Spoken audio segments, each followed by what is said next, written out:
Hi everyone, Colt the Knee Sweat Tano here, the internet's busiest music nerd, and it's time for a review of this new Arooj Aftab record, Night Rain. This is the fourth full-length solo album from Pakistani-American singer, songwriter, band leader, producer, composer Arooj Aftab, an artist that has been making waves on the jazz fusion scene for quite a few years now, with this seamless, smoky, immersive blend of jazzy, slow-burning ballads and meditations packed with chamber instrumentation, not to mention the clear nods throughout her songs to Hindustani classical music, ragas, as well as Persian music too. Whether you're talking about 2021's Vulture Prince or her more recent collaboration with pianist Vijay Iyer as well as Shahzad Ismaili, the best and most defining moments of Arooj's catalog so far tend to feel kind of entrancing and vast, not to mention how panoramic the presentation is of guitar and upright bass, harp, as well as vocals, pianos, and percussion too. But things like repetition and very slow, gentle changes across her songs tend to leave them feeling almost endless and kind of easy to get lost in, which is not usually something I'm massive on per se, but the instrumental palettes on this record are so gorgeous and emotionally potent, I don't really mind getting lost in them. One of the most major selling points of this record, truly, which is pretty clear right from the opening track, Aay Naim, which slowly increases in intensity across its runtime. The whole track feels like just a gorgeous rainstorm with droplets of harp and pitter-patter percussion across the track, and warm, thunderous drops of upright bass too, which all swirl together into this moody cloud of sound by the end of the song. One that is so thick it's hard to see the end of it, and I don't really mind. So not only is this a great start to the record, but I feel like the album's more bewitching qualities just increase as Arooj brings on more guests, like with the cycling, spacious hand drums and droning tones all over Autumn Leaves, which underscores this longing poetry, which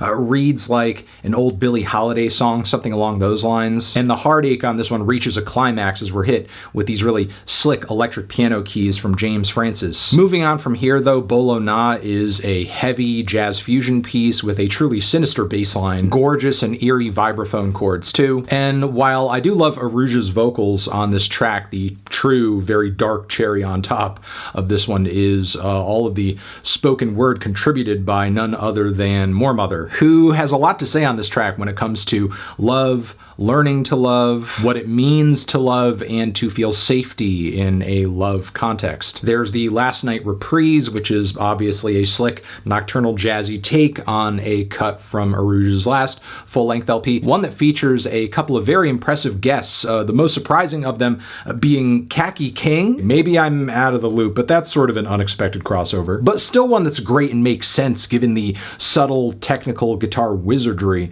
that King brings to the table. From what I understand, she contributes to a few different points on the album, not just this track, but she absolutely smashes it here with an intense climax toward the end, which also piles on some flute and harp too. This track, by far and away, features the most fiery performance on the album, just incredible high point. RAAT Ki Rani has a quality about it that is similar to many other songs on the album, just this slowly, progressively growing intensity, with the song's persistent beats and repetitive refrains, making it quite a bit hookier than your average Arooj track, but still it does maintain that beautiful, kind of difficult to put your finger on quality that just feels like it's coming from another astral plane. Meanwhile, Whiskey, by comparison, feels a bit more down to earth, as again, lyrically, it feels like we are borrowing once more from like some classic mid-century vocal jazz standards, with a tune that is very much about being kind of carefree and tipsy with your lover. And what's interesting is that the instrumentation on this track matches that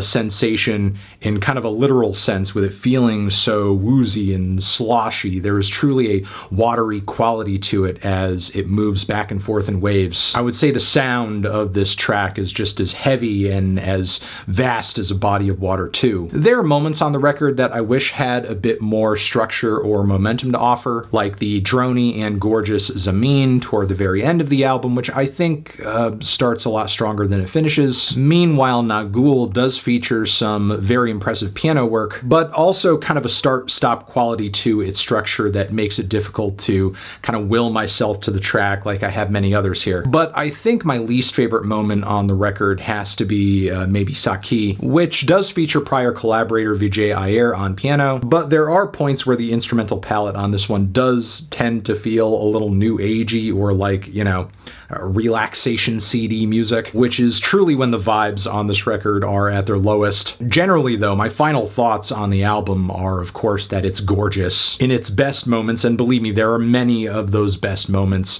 It is stunning, it is breathtaking, it is wondrous. Some tracks do pale in comparison to others, but believe me, it's not by much. And if you're looking for a record that is truly going to overwhelm you with beauty and with nuance, this is the one to listen to, which is why I'm feeling a light 8 on this one. Trayan, Zishin, have you given this album a listen? Did you love it? Did you hate it? What would you rate it? You're the best, you're the best. What should I review next? Hit the like if you like. Please subscribe and please don't cry. Hit the bell as well. Over here next to my head is another video that you can check out. Hit that up or a link to subscribe to the channel. Anthony Fantano, Arooj Aftab of Forever.